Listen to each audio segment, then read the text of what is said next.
I would like to talk about the desires of the human being and how those desires relate to the true desires or the deep desires of spirit. I speak about how everything that you can look at from a deep perspective or a shallow perspective. And this is vitally important when it comes to trying to discern what desires, what actions, what experiences, what relationships, what human beliefs and feelings lead us toward life, lead us toward connection to existence at its most fundamental levels, and what experiences, desires, human perceptions actually hold us back or bind us in the shadow of ignorance and fear. The beginning of knowledge is to first examine ourselves and then also to know that everything we are and everything we feel is an aspect of life, and that everything, no matter how strange or twisted or bizarre, has a core seed of life within it. It's the same for what might be strange or bizarre to a mainstream perception of human nature, and also what might be very mainstream and stifling in a very accepted cultural way, such as certain religious institutions or political or social institutions or values or laws. There are many areas that we can look into and see corruption. We can see whatever we perceive as corruption, and that will differ with every one of us. But what we have to understand is that everything that anyone might create or desire or feel, everything has the seed of life within it, because nothing can exist unless the seed of life is within it, unless life is there. Life is what all reality is ultimately, or you could say all reality is based upon. And there is no reality or no feeling or no experience that does not have life within it. But what is important is having a deeper view and a broader view, a fuller view of what each thing is, what we are, what humanity is, what culture is, what our destiny is as a human race, what the spirit is, what the soul is, what the ultimate relationship with God is. This is what we need a deeper perception to understand. Without cutting off this or that, without condemning so much of human reality, but rather to accept and look within to find that seed of life, that core essential truth and goodness within everything. And that is the door through the shadow, that looking for that core truth, that deeper essential thing at the core of all feelings, all experiences. That's the way through. I'm almost sneezing, so that's going to distract me slightly. And so the point of life, as I say over and over, is not to condemn, but to fulfill, to embody the spirit in this human experience, and through that embodiment to fulfill all desires, but to do so in a conscious and relational way.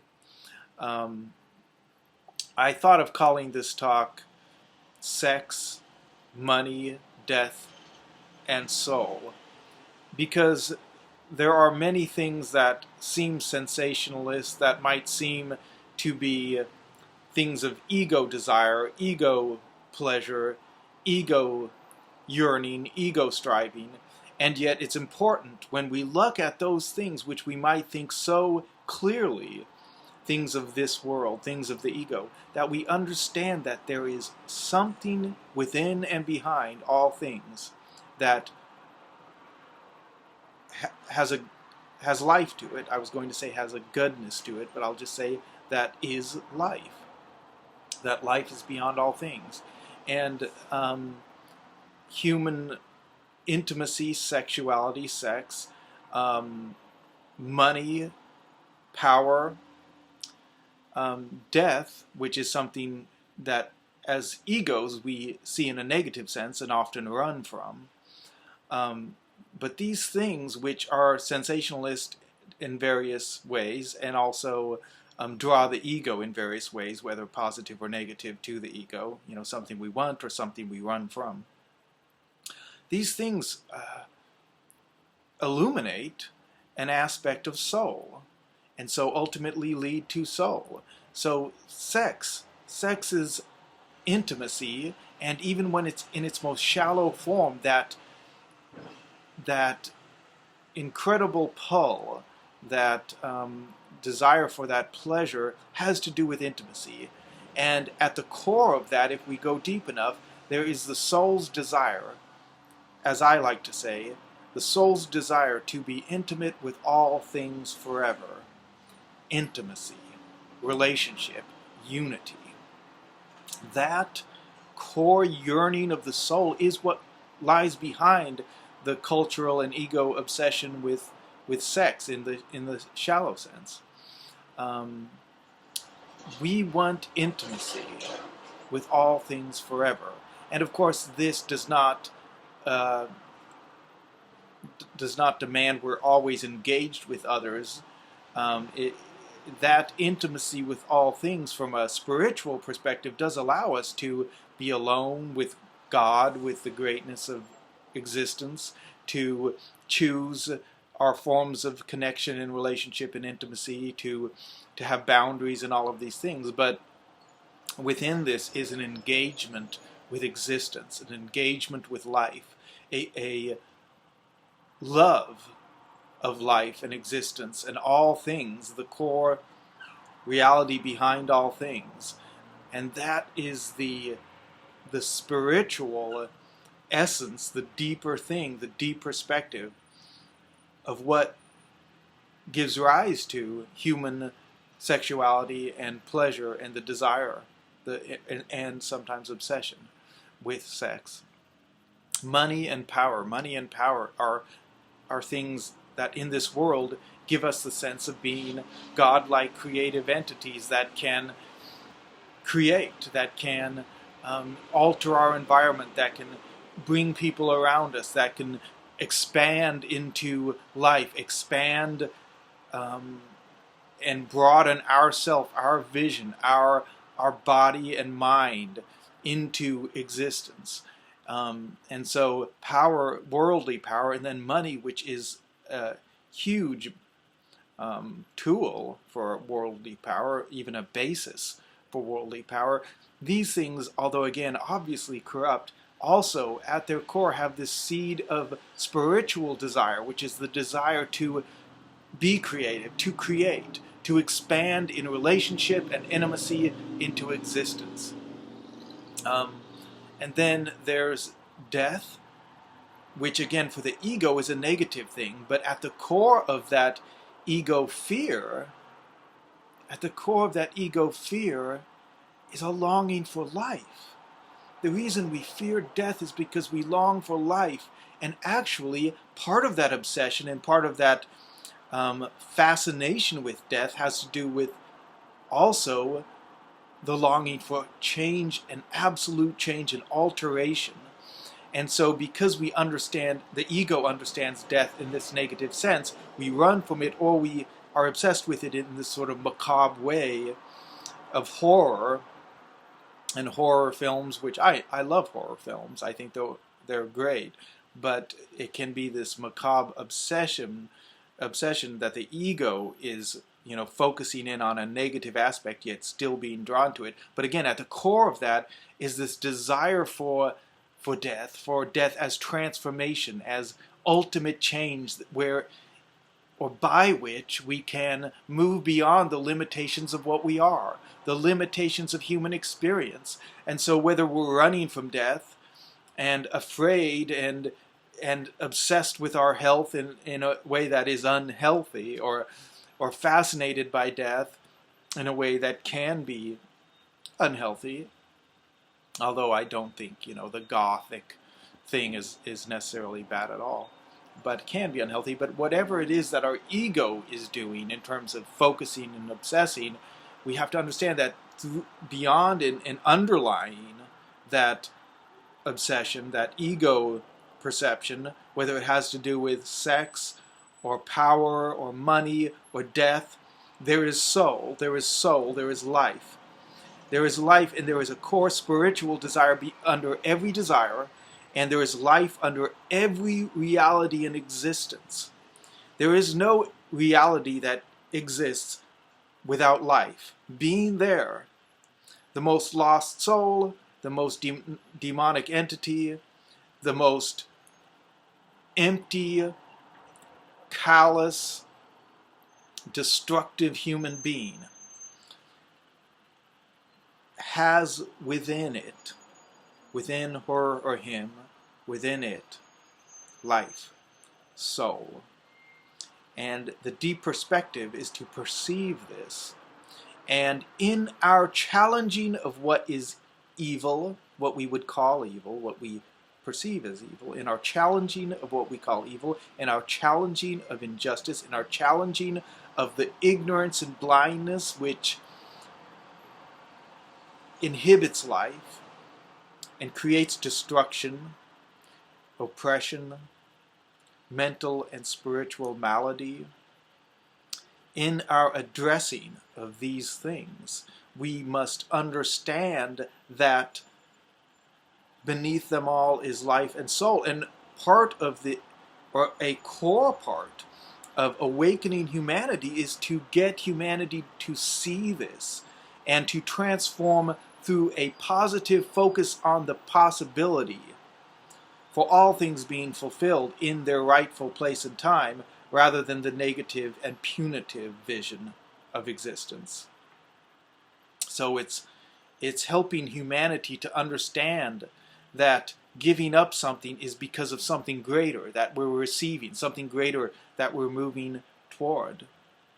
So instead of moving beyond an unhealthy obsession because of shame, we're moving beyond it because we see beyond it. We see beyond it that true life exists, and true life does allow us the core things, the deep things that fulfill the core desire, that fulfill the true yearnings of the human being, of, yes, the ego, of all aspects of what we are. This is what can free humanity. This is what can challenge our constant condemnation which comes from ego, and our ego judgments, so harsh, so limited, so self-sanctimonious, judgments and condemnations and limitations that we place over one another, which so often have to do with projections based upon our own fears and inability to truly accept and know ourselves. That's the way forward, to move beyond those ego condemnations, those ego fears, into a total acceptance of everything in its place and time. That acceptance causing us to examine, to peer within, to look for the good in all things, to look for the life in all things. Even the things I'm talking about, even the punitive, condemning, sanctimonious aspects of human ego control and false morality, and this, even that I would look at, of course, calling it out for what it is, yet still looking for the life within it, because there is life within it. There is life in that desire to control, that desire to limit and inhibit out of fear. Yes, there's life in that. There's life in that, but it's twisted away from that essential life into something that's actually preventing life. But yes, there is life in it, because at the core of that ego desire for control, there's a desire for something good and pure, of right relationship, of trust, of the beautiful harmony of Christmas music, and, you know, of quiet fireplaces in peace, and things which certain minds have experienced in the past. And again, in every culture it's different, but we have these traditions, we have these yearnings for something that we see as simple or pure or right or righteous, and we have to respect the core vision behind those things which cause egos to contract in fear, which cause the ego to pull back from what is strange and different. So in challenging humanity to awaken and accept and broaden out into a wider acceptance of all desire in its core form, in its deep form, all desires in their deepest core forms, we also have to respect the aspect of ego and self that would not do that, because there is a part of that resistance and that inhibition is a resistance to what's seen as corruption, and behind that resistance to what's seen as corruption is truly a clinging to a simpler human experience of just, you know, tradition and set forms of community that kept us safe in a way, or that kept us held in security and comfort of what we knew, what was familiar. If we examine any desire and we look clearly at the vast evolution of humanity, the vast evolution of human experience through the past, the tribal past, and before that, the animals that we were roaming, our tribal past, and the development of what we call civilization, and all of this, when we look at the vast flow of human evolution and cultural and conscious awakening, there are these things we cling to which may not be healthy now, but again, look at the seed, look at the seed. I have to look at the seed of those things I'm challenging, and I am certainly challenging traditional views which would limit and condemn people for what they choose in their independence, the different desires and feelings and relationships that they choose. I do challenge the traditional views that would try to stop that would try to hold everyone to the same kind of culture or the same kind of morals or ethics. I challenge that, but I challenge it understanding that that thing I'm challenging has its own seed of goodness within it, that I must be aware of that I must respect that vision and that dream, and know that it also has its place and its way to be fulfilled in consciousness. All things have their place and their way to be fulfilled in consciousness, and even challenging the views that don't understand this, we can't slip into judging those views. It's the same way in a basic reality of social activism, where we might fight against, this oppression or this systemic,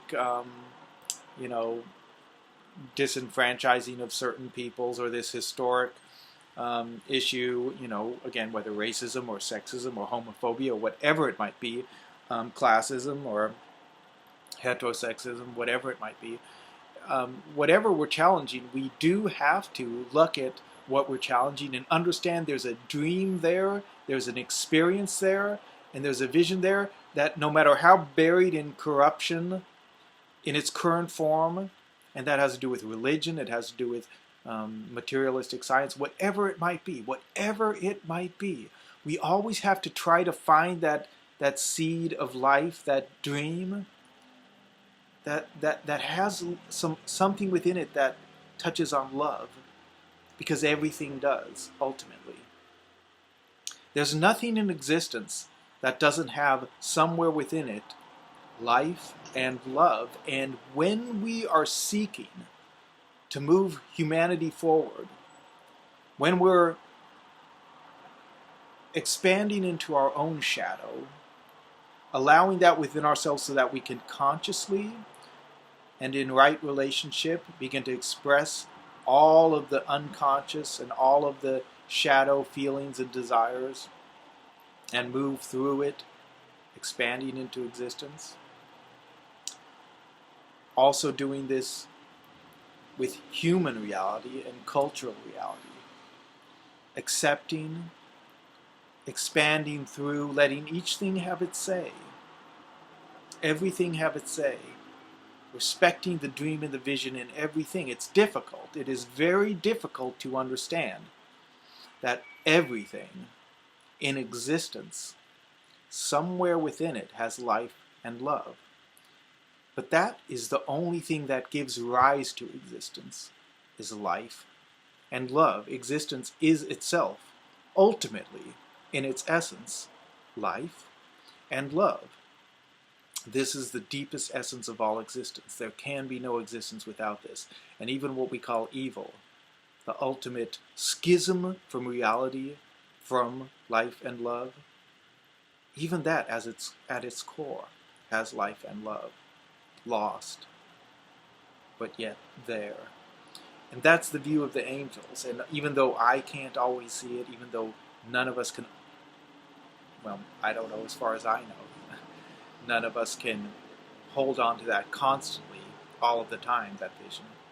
It's important to realize that. Because that's the view of God. That's the view of the angels. Of understanding all things as they are, beyond judgment. In my last video I talked about beyond good and evil, the reality of that concept, which, got a little messed up with Nietzsche, but that Rumi also spoke of, but that concept where it moves beyond ideas of good and evil into what is simply an is, what is. And the view of the angels, the view of God, what is. And there's this holy acceptance, and I mean holy in the sense of holiness, this holy acceptance of existence as it is. And from that acceptance and knowing and knowledge and utter knowledge of existence as it is, there's this eternal drive to transform and to awaken. And that's where each of us needs to come from if we want to awaken ourselves and then to help this world to awaken, is that place of acceptance. It's the same in a personal relationship. A personal relationship where you're with someone, you have to come at the issues that might be there from a place of acceptance. What is. What is, and why would you not accept reality? Of course, it doesn't mean you think it's all good in its current form. It doesn't mean you don't try to change things. But you accept. You're not fighting against reality itself. And that's the deepest view, is an acceptance, a yes to existence in all its forms. And it's difficult. You can always point out certain temporal and temporary forms of pain and horror that you could throw them up against this view of ultimate yes to all existence. But the truth is that all such pain and horror is temporary and temporal, and it exists at a certain level of consciousness only. It exists at a certain level of consciousness only, and in ultimate awakening, when a high enough level of consciousness is achieved, evil ceases to exist, and that pain and horror is non-existent to the ultimate awakened soul. And as human beings, I don't know that we can get there. We are caught in this experience, this lens through which we do experience reality, this human perceptual tool. We are caught in it, we are it. It is an aspect of what we are now. And that is there, and so the full transcendence, I think, whether some have achieved that, and I do believe it myself in terms of Christ and Buddha, but that isn't, in general, our path, the full transcendence of the limits and the fear and the pain of human experience. But it doesn't have to be. We don't need to be fully transcendent to understand that ultimately life is life, and that to bring it down to our human predicament, life is life. All things have life within them. Those things that do need to be challenged and changed must be challenged and changed with respect to that core dream and seed of truth within it. And instead of condemning human experience, we have to try to make it more than what it is, focusing on the more rather than what we're giving up, the thing that we're getting. I've said before, and I like to say that, something like money or sex, shallow, sex for pleasure or money, these things are not bad because they're just bad. The only quote-unquote bad thing about them is that they're not enough. They're not enough for our soul. They're not powerful enough. They're not pleasurable enough. If that's what we think is life, that's what we think is all that is possible, then we're pursuing pale versions of the true and deepest thing. But that's the problem, not that those things are bad. In their place, all things are good. In their place, all things are okay. In their place, in life infinite and the awakening of spiritual essential self, all things are possible and all things do have their place. And every pleasure and every power is only released so that we gain something so much more. And that's the essential point of this particular talk, that we have to understand the human predicament in the sense of all the sadness and negativity and tragedy and shadow and human evil and pain, the horror of a humanity that's caught at this level of consciousness where we can be trapped in so much pain and horror and injury. But we have to understand that, seeing what underlies that there's an infinite sea of life and love, which is the core to existence, all things. Yes, those things are there, but they are a foam upon a sea of infinite love and consciousness, into which all souls do ultimately go. And knowing that doesn't inhibit us from engaging with reality and seeking to address issues of oppression or destruction or whatever it might be, or ignorance or ego or lies or whatever it might be. But it does allow us to engage with a peace and a deep, could I say joy, a deep contentment, a deep yes, that frees us from the pain. It doesn't do any good if we become consumed in that pain that others might not be able to pull themselves out of. But we can engage, we can help, we can heal as much as we can from that place of yes. And having that vision and seeing how all those shallow things ultimately have that deeper seed, and pursuing that deeper seed and offering that to those who would seek something deeper and seek something higher. That's the way of the soul. That's the way of enlightenment. That's the way of awakening.